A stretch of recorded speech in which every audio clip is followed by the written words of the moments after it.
Start.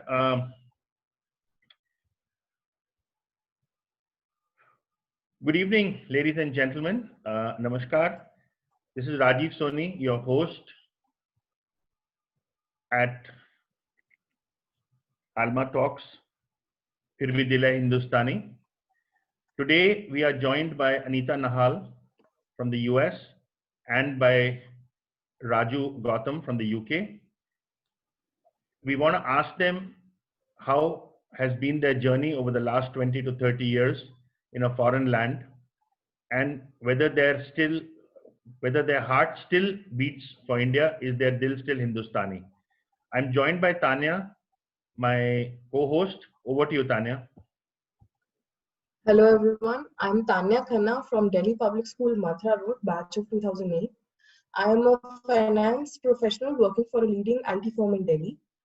I request everyone to put their mics on mute while the program goes on. All the Q&A will be happening post the interview is over. Rajiv sir, over to you. Thank you, Tanya. So let's start rolling with Anita. Anita, tell us what made you leave India in the first place? How many years ago was that? And where did you go from here? So thank you, first of all, to you, Rajiv and Tanya and Javed and your entire team for inviting me to this session. I've been attending a few and I really enjoy them. So thank you for your initiative. And so I lived in the United States as a child. My father came here on a Fulbright to Princeton University way back in 1967. So I was here as a child and went back and then kept coming for my PhD and other things. And I was a professor at Sri Venkateswara College in New Delhi. So for personal reasons, I decided to resign from my job in Venkateswara College and moved to the United States with my son. So I moved to the United States in 2002. So now it's been 18 years. It's been a long journey. Beautiful with challenges, but beautiful with my son. Thank you, Anita. That was nice. Gautam, what about you, Raju? When did you leave India and unmute his button? There you go. Right. All Can right. you hear me? Yeah. Hi. Okay. Good evening, good afternoon, good morning, wherever you are. Thank you for this invite, and I echo Anita's initial introduction, and thanks for everyone. Coming back to your question, Rajivji, I left DPS in 1974. I'm basically what I can call an international person.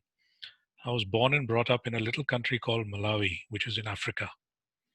And I came to study in DPS in 1971 and went back to Malawi in 74, and then transferred across to the UK in 77, where I've been here since. wow. But it's been a journey. So as I said, being an international person, I've the benefit of 3 different continents. Fantastic. That means you've been in the UK for over 40 years now. Yes, from Wow. 77.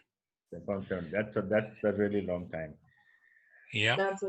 Anita, tell us something about the initial years in the US. So since I had already lived in the United States as a child, I always considered America my second home. And my parents traveled the world. I'd been to about 19, 20 countries, mostly with them. And then later on, when I grew up with my son. So coming to the US in terms of being a new country was not that different for me. But coming with the idea of permanently settling here was a different notion. And you know how it is, especially when you move at an older age, it's not the easiest of the tasks to do. And you have to relearn everything. So on the one, so I would say that I would divide it into a fork. On the one hand, since I was creating a new life for myself and my son, it was really, very beautiful, and we put all that energy and positivity in the mother and son, creating this new life for ourselves in the United States. On the other hand, I also had to ensure that since my child was young, he was only about 13, to make sure that I raise him well, and that I, adapt myself to the system in the United States and relearn a lot of things. Even my degrees, I was already an associate professor in India, having taught for 20 years before moving. And then to have my degrees go through World Educational Services and then not getting a job my level. So those were, extreme challenges that you have to go through. And plus the whole thing about getting your social security number, getting your driving license again, relearning the system, rebuilding your life. However, I think when you move, especially when the push factors are very strong from your country, in my case, there were personal issues, you want to make sure you make the best of it. And you have to keep that goal in sight. So when I would have some kind of challenging low days, sad days, I would keep that goal in mind, why I came. And that just became my positive push. And of course, my son is an absolute blessing. And so that's how my initial years were, juggling the two, enjoying it, establishing that new peace, as well as making sure the challenges are taken care of. Okay, interesting. Raju, Malawi to India, back to Malawi, then to the UK. Yep. So when you went to the UK, was that the first time that you were going there? Yes, I came here in 1977, as Right. I said, initially to carry on with my education, and I basically then settled here. Challenges have been many. Racism was a big part in those early days, and we overcame it. Give you a little humorous event that I encountered. I chose one day to go totally Yul Brynner, shaved all my head off, and in those days skinheads were a big thing in UK. Right. And then walking down the street, I saw a gang of skinheads approaching me, and I decided, okay, let me cross over.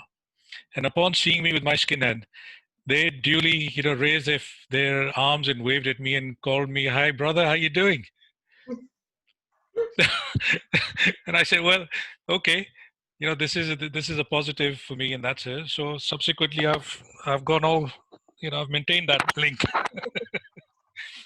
But yeah, I studied here, and then I found myself a job in the government service, and I've stayed in there basically. Settled in, went back to India, got married, came back, and the family's here now. Great. So I think what comes out of this humorous incident of yours is that people in a country want people who come from outside to adapt to their culture ASAP. They want them to be a Very part of important. that and not try and differentiate themselves having come into their country. I think this is what I've also learned having spent a few years in the US. Yeah. There is a little bit of resistance on the other side. We still want to, impose there's nothing wrong in carrying the Indianness, but when we try and impose it in another country, they may not take very kindly to it. So I think that's a very important lesson in that humorous incident. Can I add to that?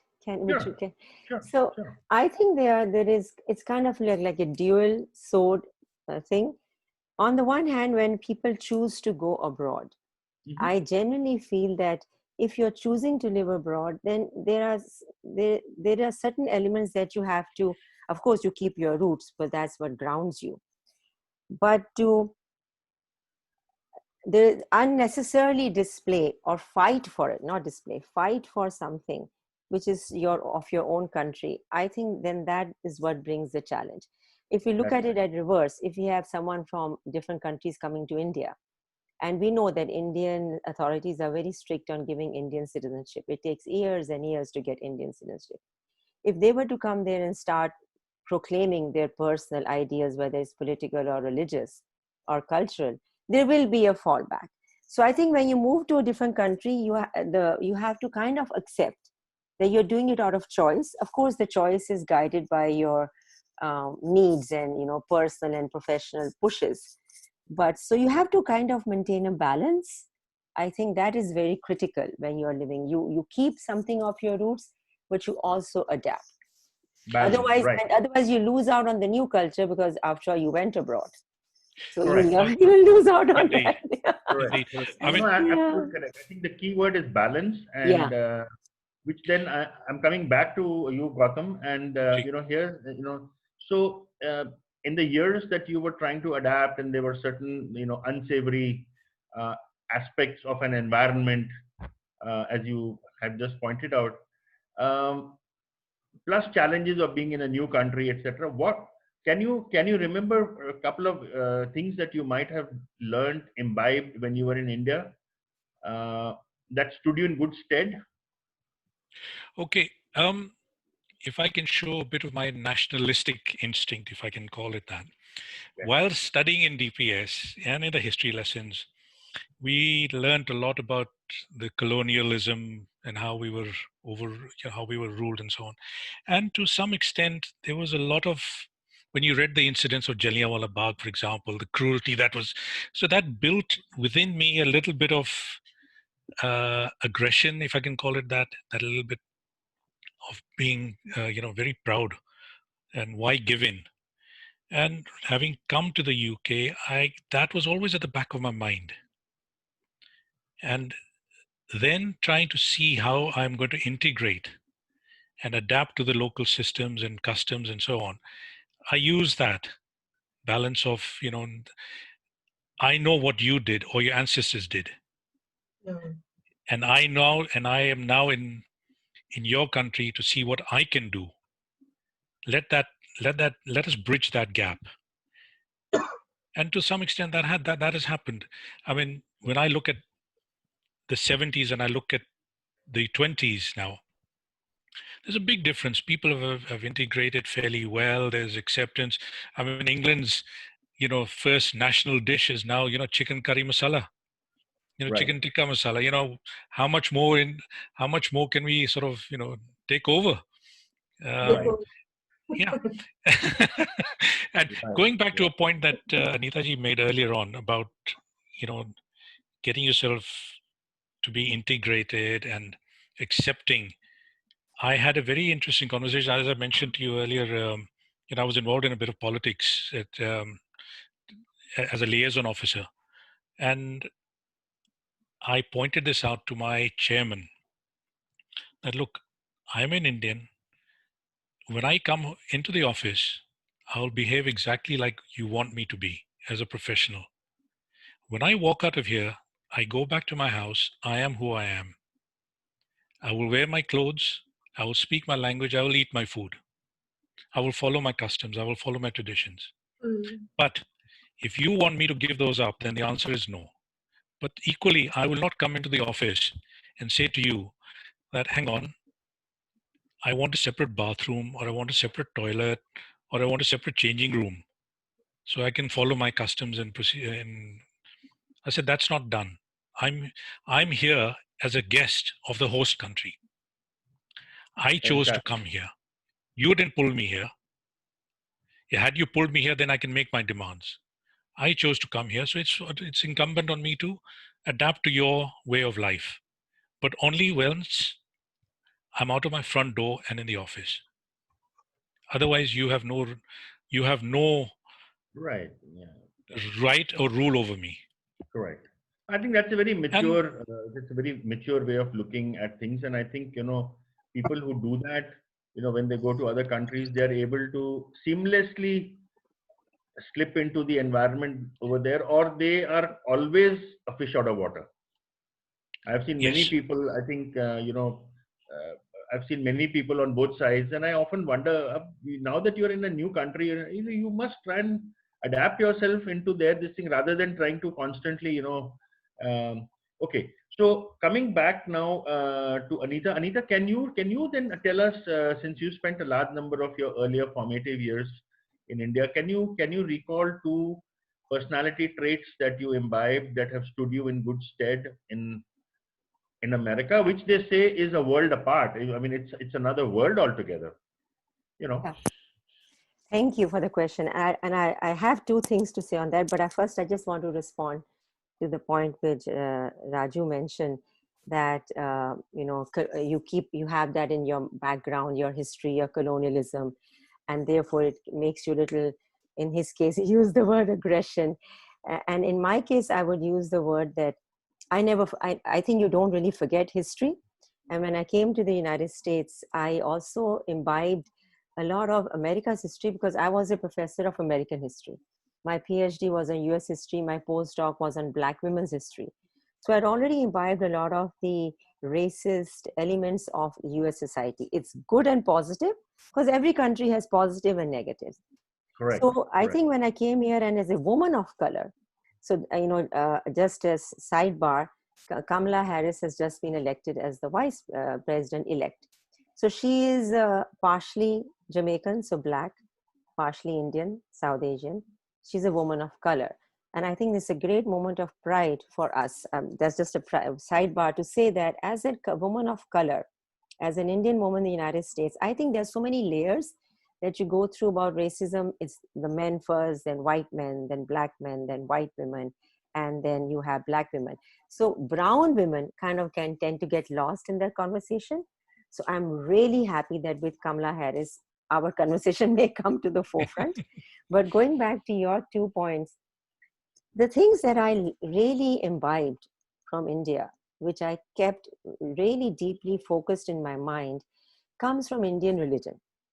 They come from Indian religion. Hinduism is a way of life.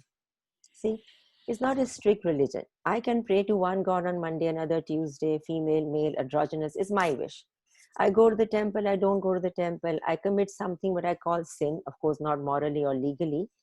And I can go and take a dip in Ganges, river Ganges, and I have absolved myself of the guilt. So that religion is so beautiful, in my opinion, because I'm a Hindu, that it has taught me, first thing, adjustment and compromise. Hinduism accepts everyone. So that attitude, I think, helped me here. When I had challenges, it's okay. This is also okay. I will deal with it. You know, that I really pulled from my patience that Hinduism had taught me. And connected to that is the other point, कि ये भी सब होता है. This also happened. You know, this is also part of God or part of humanity or cosmos. So I think whenever I had challenges, I would cry, but then I would say, no, I'm a survivor, and Hinduism has taught me that get up. All religions do it, but I'm speaking from my perspective. The ability to adapt, I think, is very deep in Hinduism. So those were the things that I brought here. Until today, I have not forgotten them. If something happens, I will just say, it's okay. Ye bhi hota hai. You know, we'll deal with it. I'll get over this. Thank you, Neelam.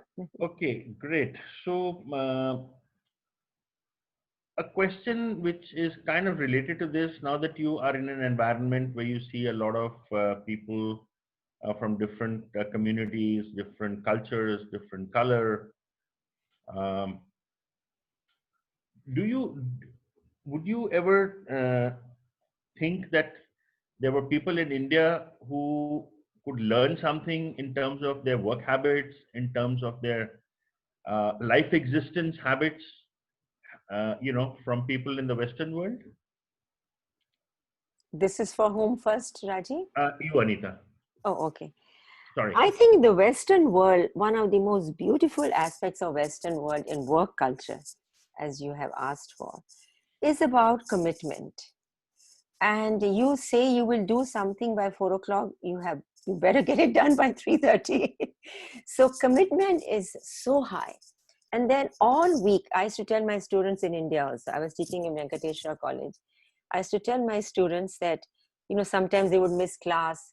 Yeah, they will imbibe something from the West. And I would say, look, you only see their flashy side. Saturday, Sunday को गाड़ी में बैठ के open door गाड़ी है, clubs में जा रहे हो, dance कर रहे हो, fine, great. But Monday से Friday वो क्या करते हैं? You are not looking at that. They come to the class, and because education here in the universities here, it's so expensive.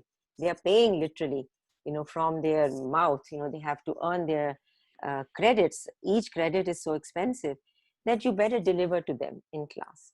So they come to class. So commitment, number one thing is commitment to what you are doing. Number one. Number two thing is, I think this one thing that I really like in America, and I wish Indians would have it more, is the notion of being American. So being Indian. जैसे आप घर के अंदर है, आप कूड़ा बाहर फेंक देंगे सड़क पर, हाँ, ये नहीं सोचेंगे कि 2 कदम जाके हम कम्युनिटी वाले में फेंक दें. And so I think Indians now, maybe they have started thinking of the nation, and I'm not talking about nation in a dictatorial way, in a super over conservative patriotic way.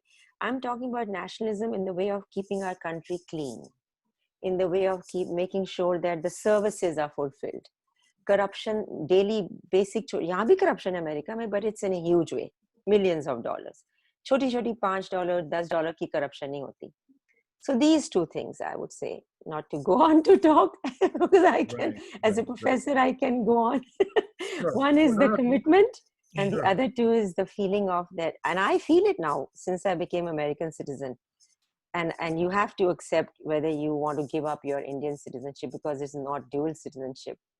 But even if there was, I would have relinquished my Indian citizenship, which I did, because I chose to came to America and I wanted to make a success of my personal goals. So us हिसाब से I feel I'm American. So I have to make sure that my country is clean and best, and I do my role in it. Sure. No, actually, you're right. In fact, when you talked about the fact of being Indian, I was just trying to think of an acronym which can go Indian-born confused Indians. I mean, yeah, sure. Because I often try and wonder that if we are so proud of our heritage, 5,000 years, and we are proud of so many things, then we should also live that pride, isn't it? It shouldn't be just academic. It shouldn't be just putting it on Facebook, Twitter. But let's walk the talk. Let's walk it. I mean, you're absolutely right about the rubbish, and yeah, that's true. The Hindu culture is so beautiful, so beautiful. Right. So let's Indian follow culture, not Hindu, Indian culture. Indian culture, yes, sure, absolutely, absolutely. Okay, shifting over to Raju. How would you answer this? What two traits you feel that the Indian younger people need to adapt to or imbibe in themselves to be able to come up? Your family links are very important. Don't forget कहाँ से आए हो और कहाँ जाना है और तुम्हारे पीछे कौन खड़ा है. It is a very common thing, कि people move away and that's it. They're forgotten people. कभी phone कर दिया तो हाँ भाई हाँ ठीक ठाक and all that. I think for me, family is very important. I've got sister, I've got cousins, I've got uncles and aunts and so on, and I keep in touch with them. I think for me that is very important, because through them you maintain that and you bring it into your own family abroad.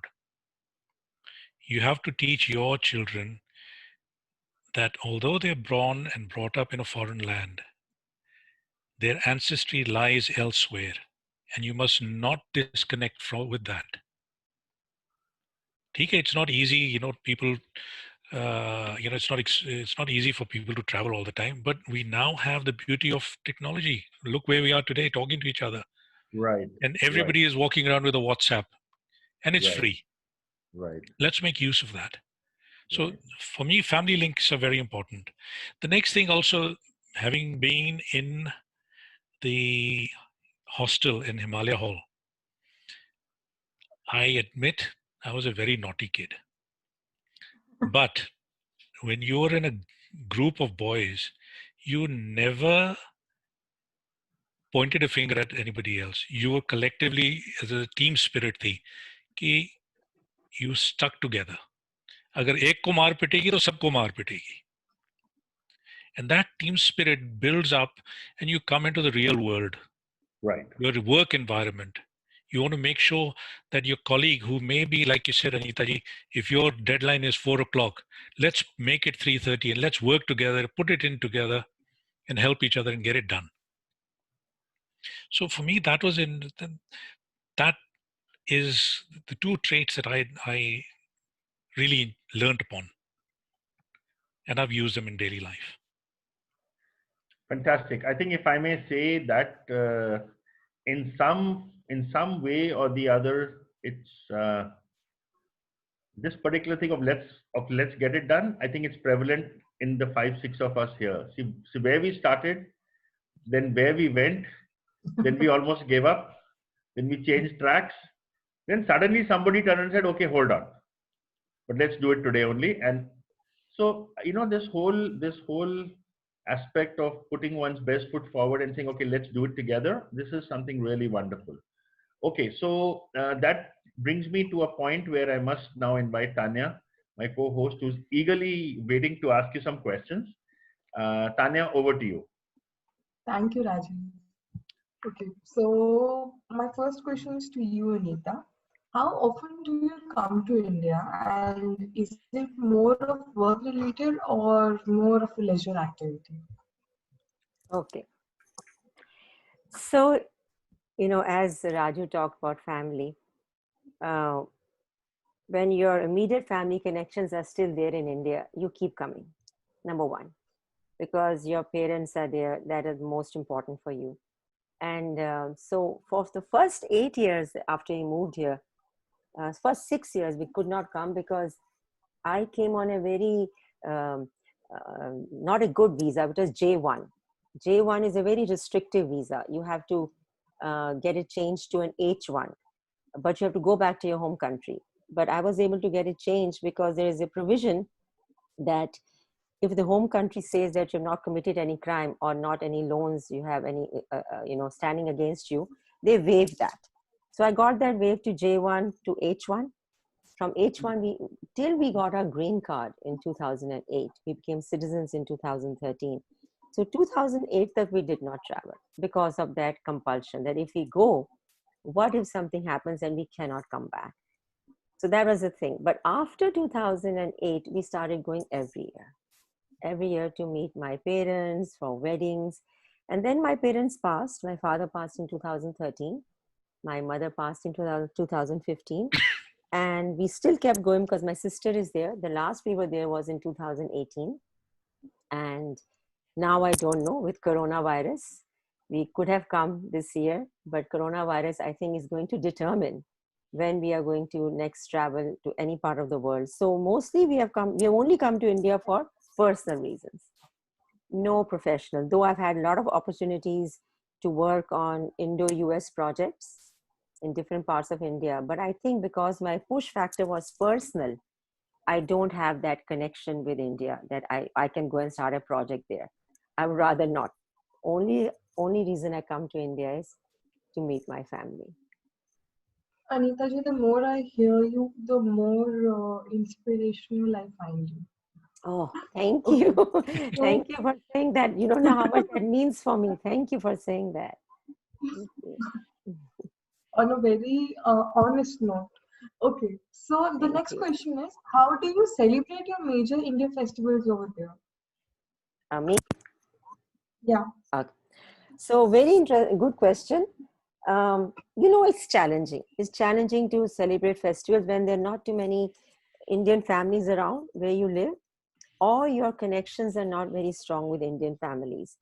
And again, for the first several years of my life, because I was trying to get away from a lot of things in India, I did not connect myself with Indian families. And then I started to slowly connect. And now I would say that it's a lot of fun. We have Diwali celebrations, we have Holi celebrations, and some of these are community based. There are Diwali fairs, we go to hotels, everything you'll find. You walk into a big hall in the hotel, it's like you're living in India. Wahi salwar kameeze, wahi suits, wahi masale, wahi achar, everything is available in that fair. So a lot of celebration. Yes, you cannot use fireworks because they're not allowed personally. Only in some states they're allowed. in some counties, in some states. So no fireworks. Magar hum ghar mein, I have kept those traditions alive. So diya jalate hain. I take the diya to all the rooms. I have imbibed it in my son. I hope to imbibe it in my grandchildren when I have them. So, or Holi ke din pe, we'll put color on each other. And in America, there are a lot of other ways that Holi is celebrated, which they don't acknowledge us. Americans have this great habit of taking things from the world and making them American.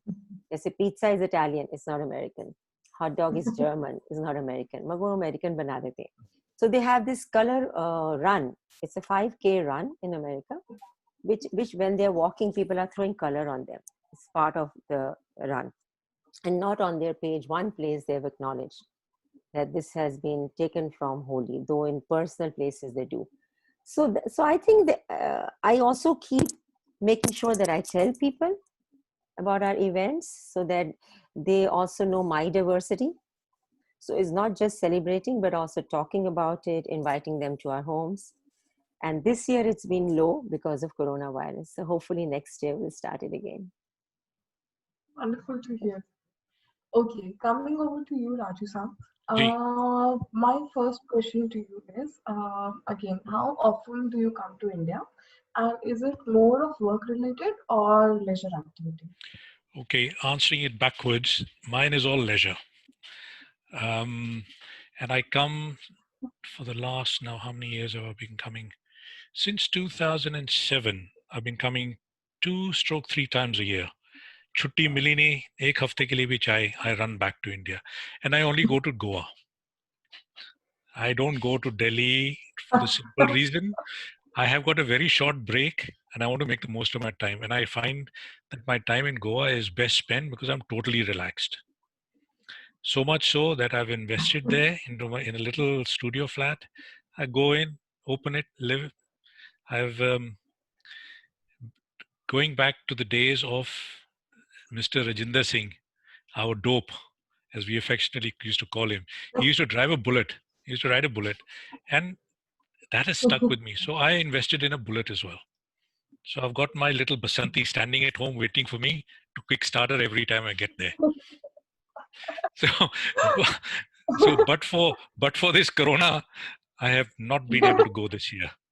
And if you were to say how desperate I am, then I'm way over on that scale. It's gone. It's gone. You tell me that, hey, boss, there's a flight in the morning or, in the next 2 hours, I'll be at the airport. I'm gone. So, getting me to come to Delhi and all is nigh on impossible. Relatives and all, of course, are asking, I'll make the odd trip for a day or night, go and meet them. But that's about it, really. But so since 2007, basically. Raju, you are so much closer to India with just 7 hours flight. America may add another 7, wo 14 ban jate hain, and then the time waiting and difference. So I wish we were closer. We would have gone, but that's really wonderful that you're able to go. No, bilkul. I mean, as I said, going to Goa is the best thing. I've got a little family there and all my local neighbors and friends and all. And, we eagerly wait to catch up with each other. I've actually made a friend. Goa is the best in India. It is. I mean, I'm deviating slightly, but I've made a very good friend who used to work at the airport, and she is a brilliant artist.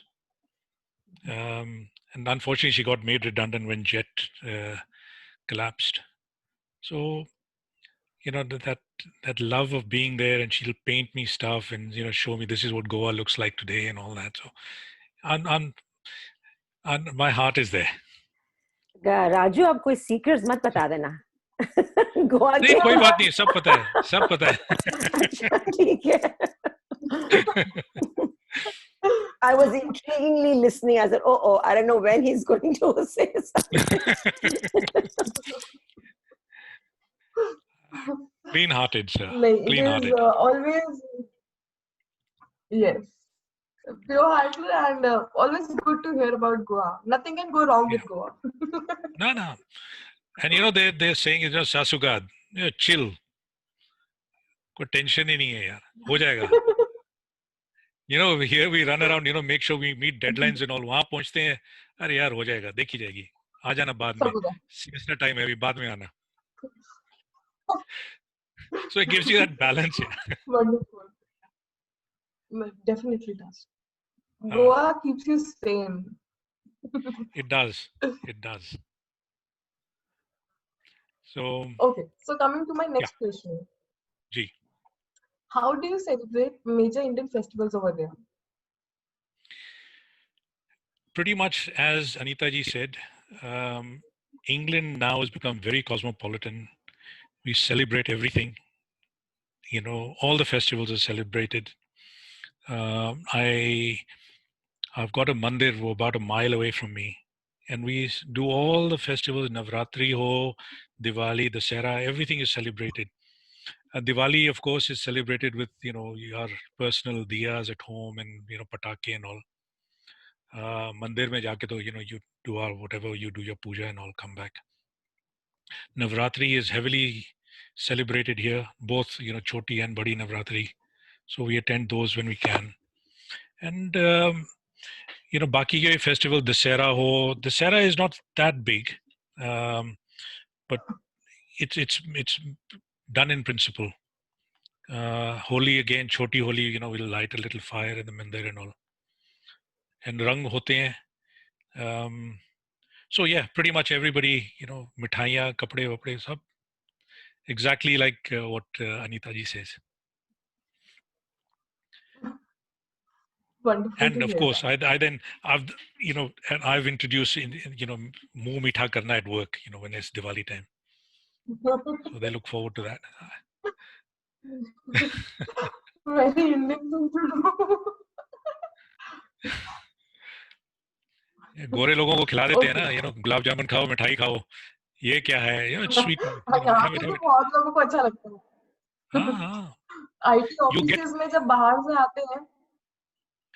Sorry, your line is broken, but sorry, say that again. I'm saying कि जब Indian offices में बाहर से delegates आते हैं, so अगर कोई festival चल रहा हो, so they'd love to have something sweet. I'm sure. Indians and मीठा ना खाए तो ये हो ही नहीं सकता ना. You know, गुलाब जामुन हो, बर्फी हो, पेड़े हो, वगैरह वगैरह, वो तो खास होने चाहिए. And then of course, you know, my wife very kindly makes different mithais at home, so that's fine. Oh really? That's wonderful. Yeah. उसको मक्खन लगाना पड़ता है थोड़ा, you know, चल मैं भी तेरी कढ़ाई में जरा वो हाथ बटा दूंगा, you know, बना दे सही.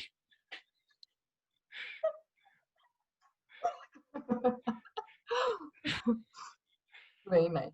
Very nice. Okay, so this brings us to our next segment called Rapid Fire. Rapid Fire round, we'll have 10 questions each. And, you know, Rajiv sir will be the judge for, you know, who's the winner for Rapid Fire round. At the end of Rapid Fire, there will be a prize both for the winner and the runner-up that Rajiv sir will tell at the end. Okay, so we will start our rapid fire with you, Anita ji. Are you ready? Yes. Okay. Your first question is your classroom number in 11th at Delhi Public School.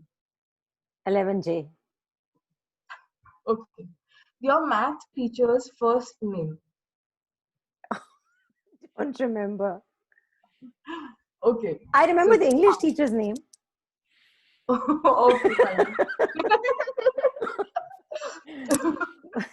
Badru Siti Das. Mr. Badru Siti Das. Okay, fine. Third question is, how many total marks you secured in your board exams? 557 out of 750. Oh, wow. I was first in school. And 13th on the merit list. तब merit list होती थी. ऐसे fluke से आ गया. I don't know कैसे आ गया. Lucky 13. Okay. Yeah, definitely. I believe in it. Next question. One rule you follow in your career. In my career. Always be on time. Yes. Always be on time. That Nice. was the question of what rule I follow. Yeah. Okay. Okay. A goal that you're proud you achieved in your career. In my career, always willing to adapt with whatever professional challenges that came my way. Never give up. Sounds lovely. Two main differences in work environment between US and India. I think a more conscientious attitude towards work, whereas in India it's slightly more lackadaisical. I think that would, to me, it seems like that. Okay. Okay. So next question is, what is the last thing you do before sleeping? I pray And to what's the God. first thing you do after waking up? I love that Okay. question. And what is I pray to God when last thing before I go to sleep. I always thank God for everything I have. Beginning with my son and anything in life, everything, because life can change in seconds. We don't even realize it, how life can change. We see it around ourselves. So I've been doing that for a long, many years. It fills you with gratitude. And the first thing I do when I wake up is, again, thank God. Thank you for waking me up. Thank you for waking my God up. Because you never know, you might go in your sleep. So these are the things I do.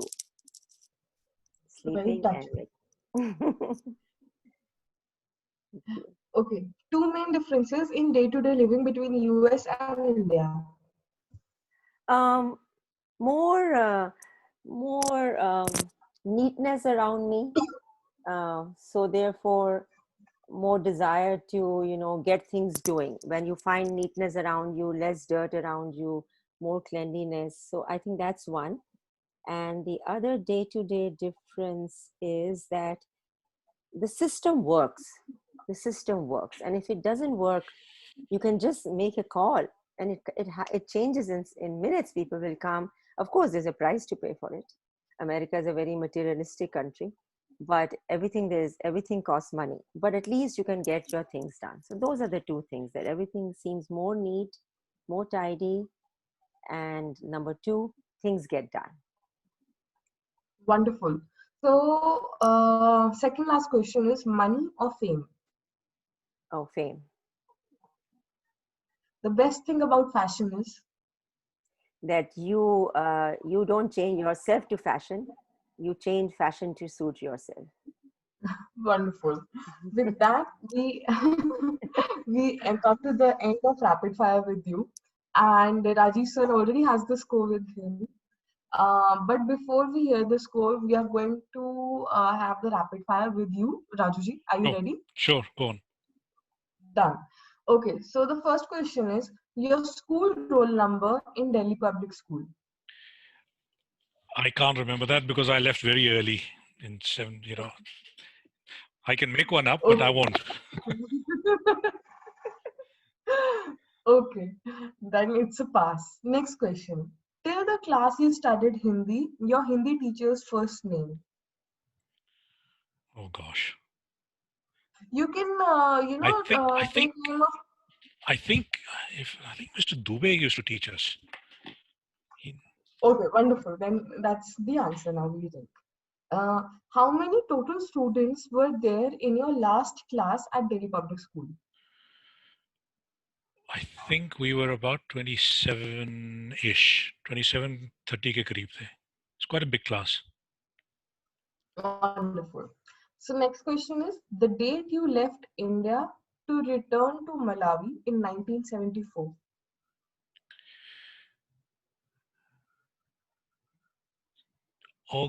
August, I think it was August the 30th, if I'm not mistaken. Wonderful. Because Yeah, I started school soon after that. The second week I started school. And the term started in September. Yeah. wonderful. In one sentence, a recent accomplishment at your workplace. An accomplishment that in my workplace. Yes. Oh, right. Fixed a collapsed road. Wonderful. Yeah. Two main differences in work environment between India and UK. Two differences. Hmm. Okay.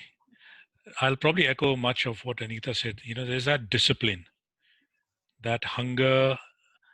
I wouldn't say hunger, the discipline of getting things done properly, and the empathetic attitude to listen to a problem and try and resolve it.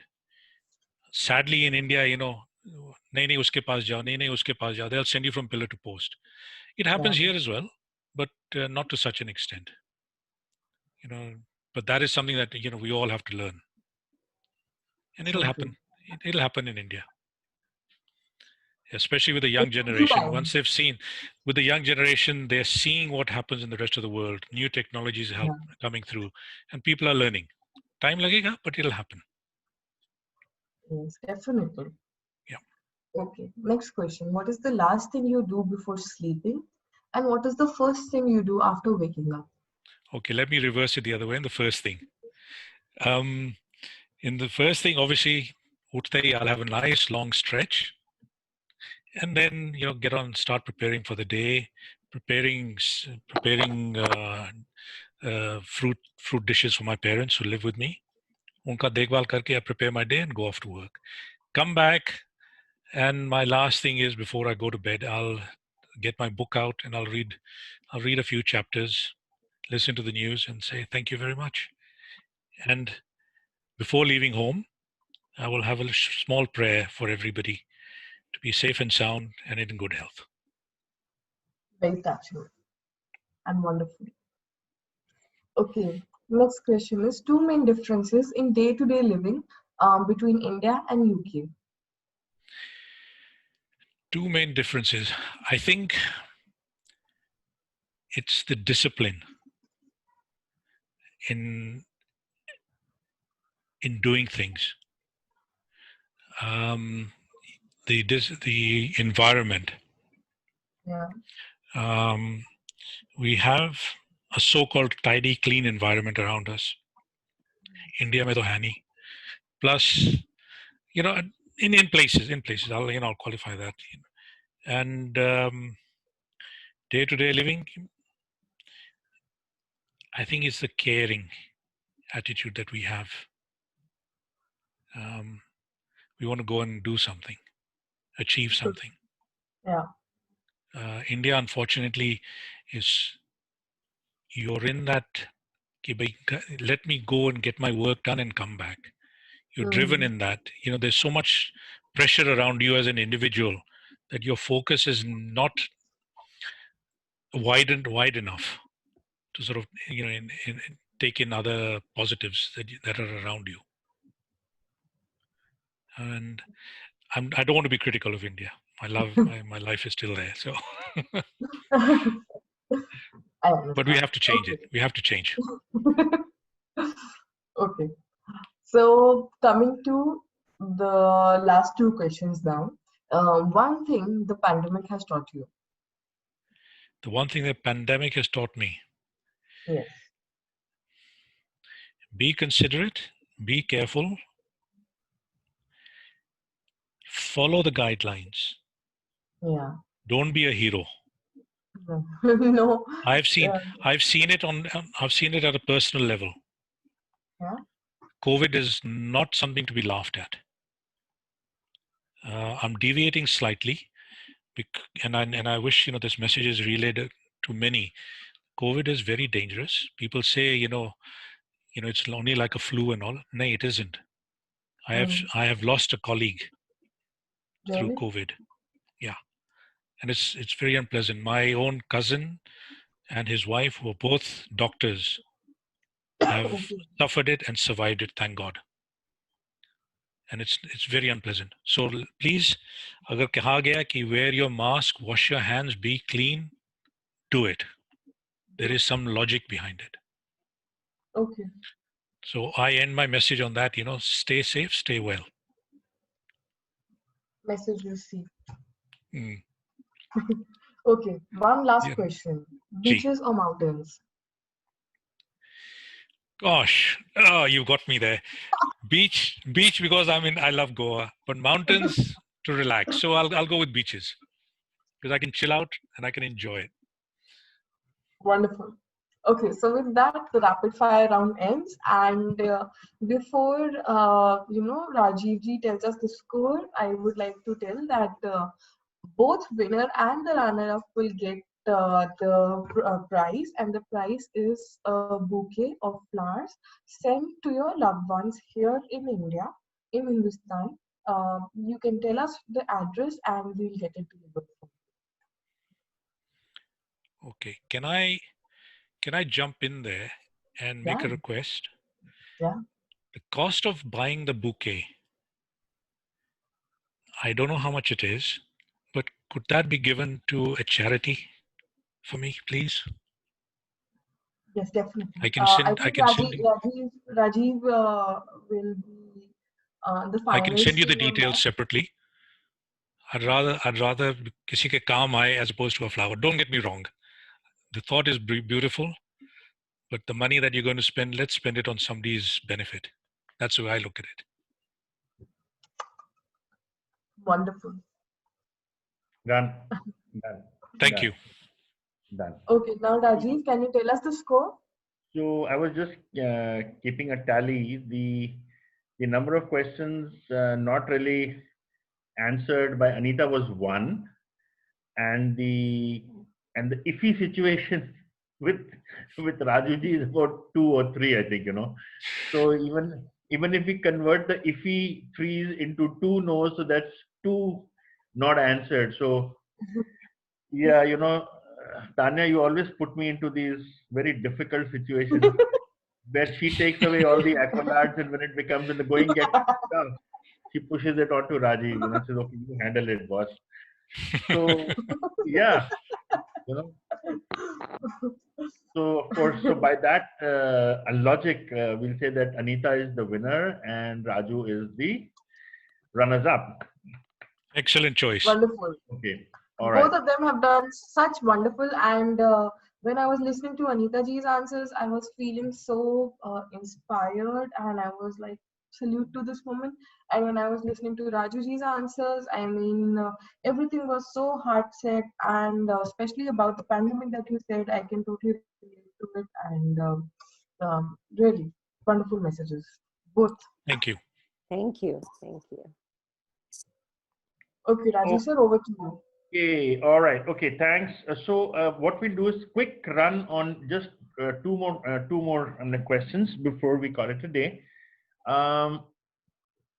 Very specifically, very specifically, I would like to hear.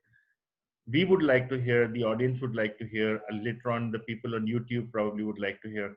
In one line, can you tell us, Anita, starting off with you, Mhm. how and in what manner your dil is still Hindustani? Okay. Okay. Okay. So your question was, how is my dil still Hindustani in 2 ways? In one line. In one line? Yes, you're an author. Come on. Abridged And that version? too in English. Hold on. I want to say this. Okay, so when we were in class 11, you people would have passed out at that time. So there was this Pressy which used to write in 1/3. I know. And we were taught drawing those lines and writing the number. Mhm.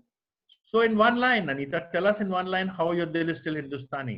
And Raju, you can begin to think about it because the same question is coming to you. Oh, okay. Done. Line की length नहीं बताई ना तो चलेगा. Okay. उसमें comma semi colon डाल के I can increase. So you're trying to do a Shashi Tharoor on us. Okay, go for it. No. That's a tough one. My dil is still Hindustani. Mera dil is still Hindustani because I have not forgotten my roots. There's no way I can do that. And because if you forget your roots, you're not grounded. It's plain and simple. And I'm a professor of history. History teaches you that. So if you don't remember your history, you will not learn lessons from it to become a better person in the future.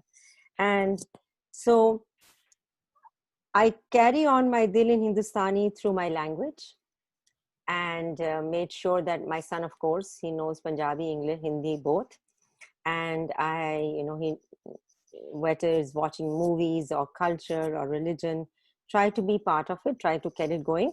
And I've taken a vow that will be my main task as a grandmother, because I have seen that many Indians, when they move abroad, especially in the second generation, the touch with language goes away. And once that touch with language goes away, your roots are obviously going to be further away. And the reason that it might be possible now, I've experimented it on our dog. I'm sincerely telling you, we got a puppy last year. तो मैंने उसको सोचा कि मैंने इसके साथ सिर्फ English में बात नहीं करनी. My daughter-in-law, उसको हिंदी नहीं आती है. She's Bengali, मगर वो हिंदी नहीं बोलती. तो मैंने करनी. इसको मैंने डॉग को इंग्लिश, हिंदी और पंजाबी दोनों सिखानी. अब वो सारे कमांड्स जानती है. She's 1 year old. So come, idhar aao, sit, बैठो, everything she knows in it. So if I'm thinking if I can do that with our golden doodle, I have the chance of doing it with my grandchildren. So that is how I'll keep my Dil Hindustani always alive. Connection with my language and my culture, my roots, my families, my friends whom I've left behind, colleagues, and of course, Watan Ki Mitti. I just wrote a poem on it. You know, I'm a poet. So I just wrote a poem which got accepted. It's called Watan Ki Mitti. So, long sentence. I got a lot. I was counting the number of semicolons there. Semicolon तो आप लोगों के लिए ना डालने के लिए. मैं अपना flow रोकूं thoughts का. Okay, that was a very well articulated answer. Thank you. Rajuji, what about you, sir? I don't wish to copy Anita ji, but a lot what she said was what I was going to say. But I'll add 2 things, very simple. ये जो रंग है ना ये, you can never get rid of this. And this only comes from India. And followed with that, जो support है, वो ये है. Wow. That is my Dil of Hindustan. Fantastic. So I'll keep it very simple to that. Fantastic. Fantastic. Very good. Very well put, sir. Very well put. Okay, so last question to both of you, since both of you are from DPS, both of you are DPS studied. In one line, Anita ji, let's start off with you. Can you just tell us what would be your message to the DPS alumni community? So I would think a sense of belonging, and especially I've seen your efforts, to be honest. I've seen your efforts, and it's a challenge to get the alumni together. And also I've been to the school back only a couple of times, and each time I was not able to, I've not been able to meet my former classmates in school, let me put it like that. I met them outside and of course on Zoom. So I think if DIPSites or DPS students or any school student, if they can build that sense of belonging, that this is our alma mater. And in the United States, you see it so strongly. I taught at Howard University. I was at Howard University for so many years. My son went there. And Howard is the top university for Blacks, and it's in DC. And every year, that's only one example, every year, almost every university has an alumni meet. And you'll have, individuals who have passed out 1960s and 70s still coming to the university.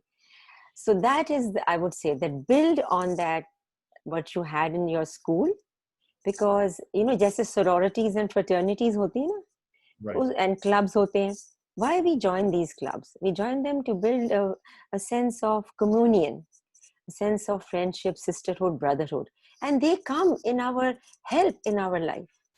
Professionally ho jaye, kabhi personally ho jaye, bachon ke liye. You don't know, we are building decades and generations of connections.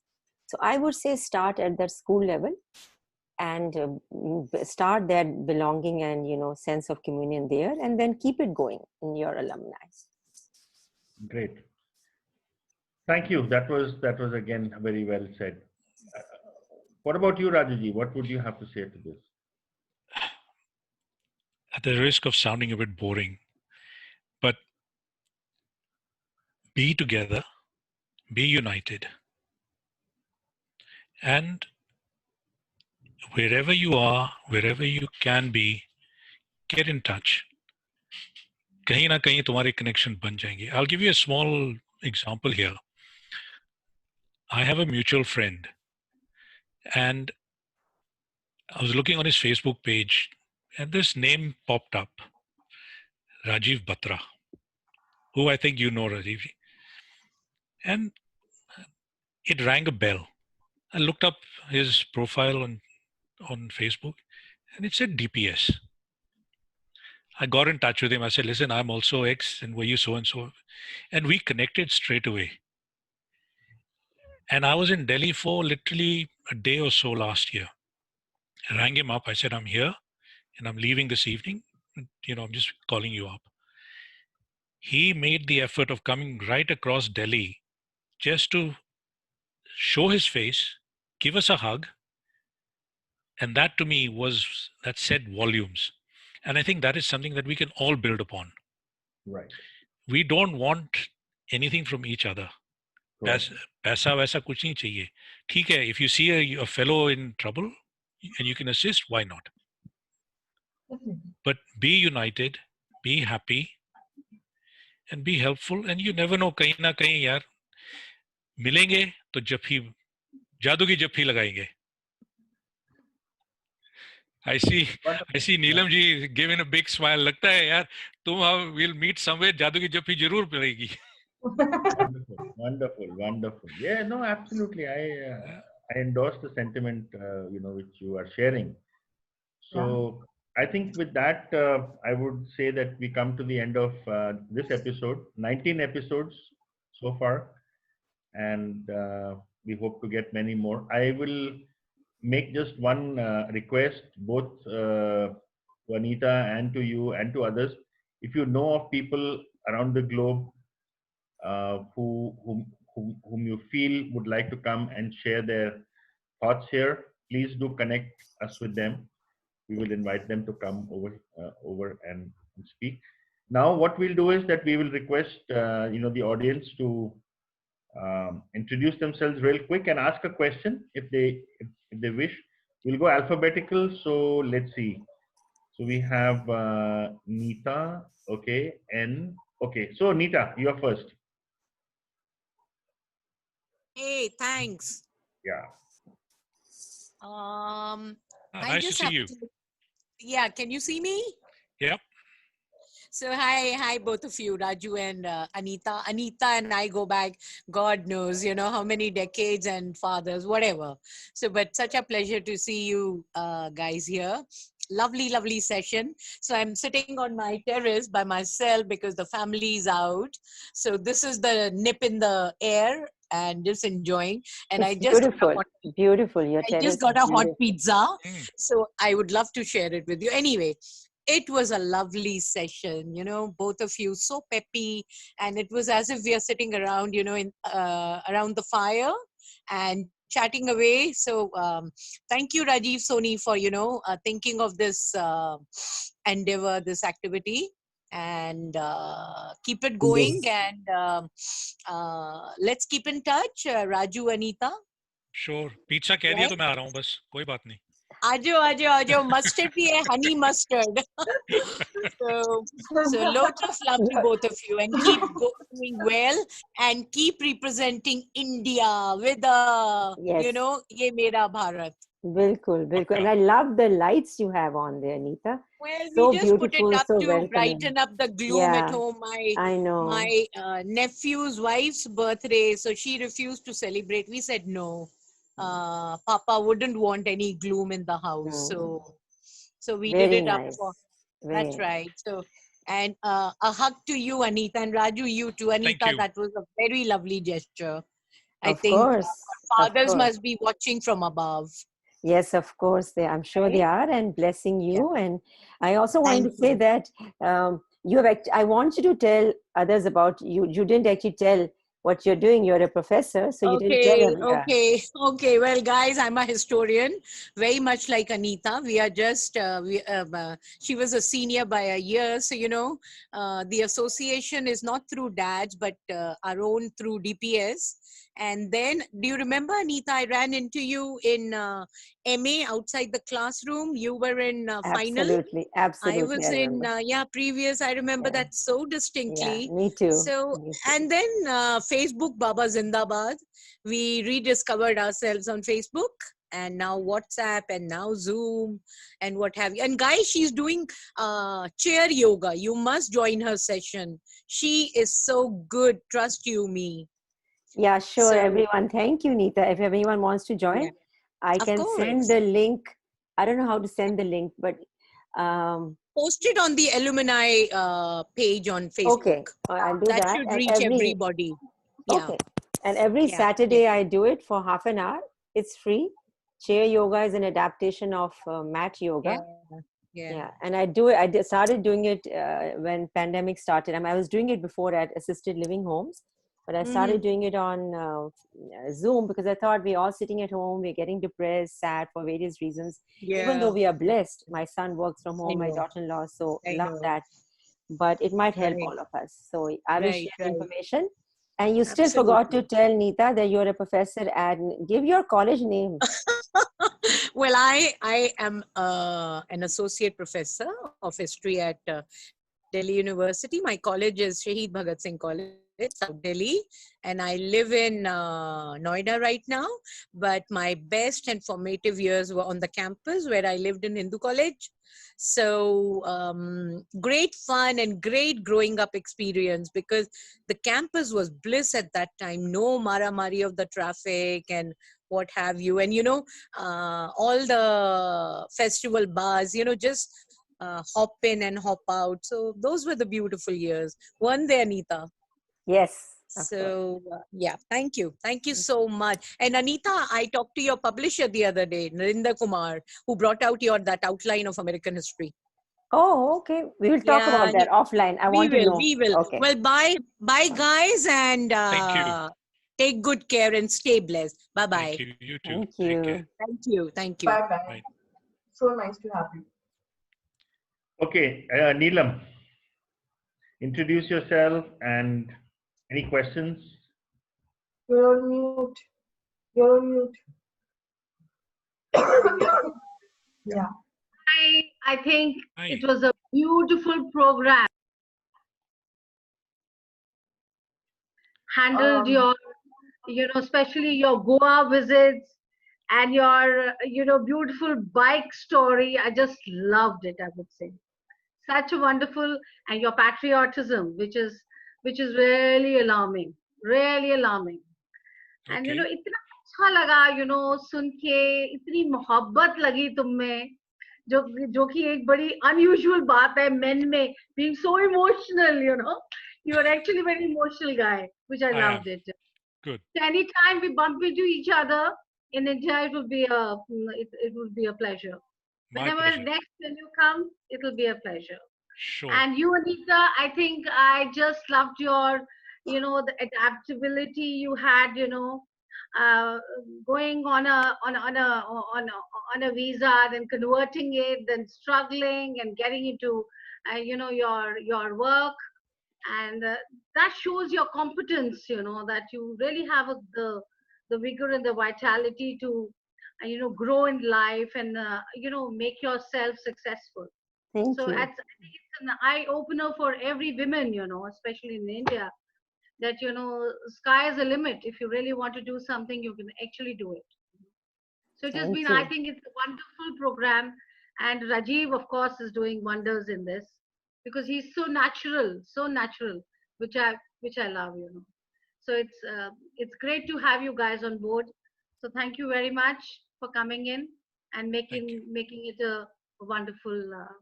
Thank you very much, Anita ji, Raju ji. Thank you very much. You were both Thank wonderful. you. You shared a lot of Excellent. Thank your, you so much. your journey, your personal thoughts on this show with all of us.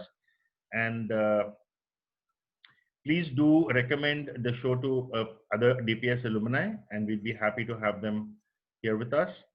And with that, I would say goodbye. Thank Shabba you. khair, good night, good day. Thank you so so much. for joining Thank us. you. Bye. Tanya, and to Javed and everyone else who's in the Yes. team. And Yes, without them, Sumit, without them, nice nothing meeting you, goes. Sumit, Neelam, Can nice Thank meeting you, you. and Nita, of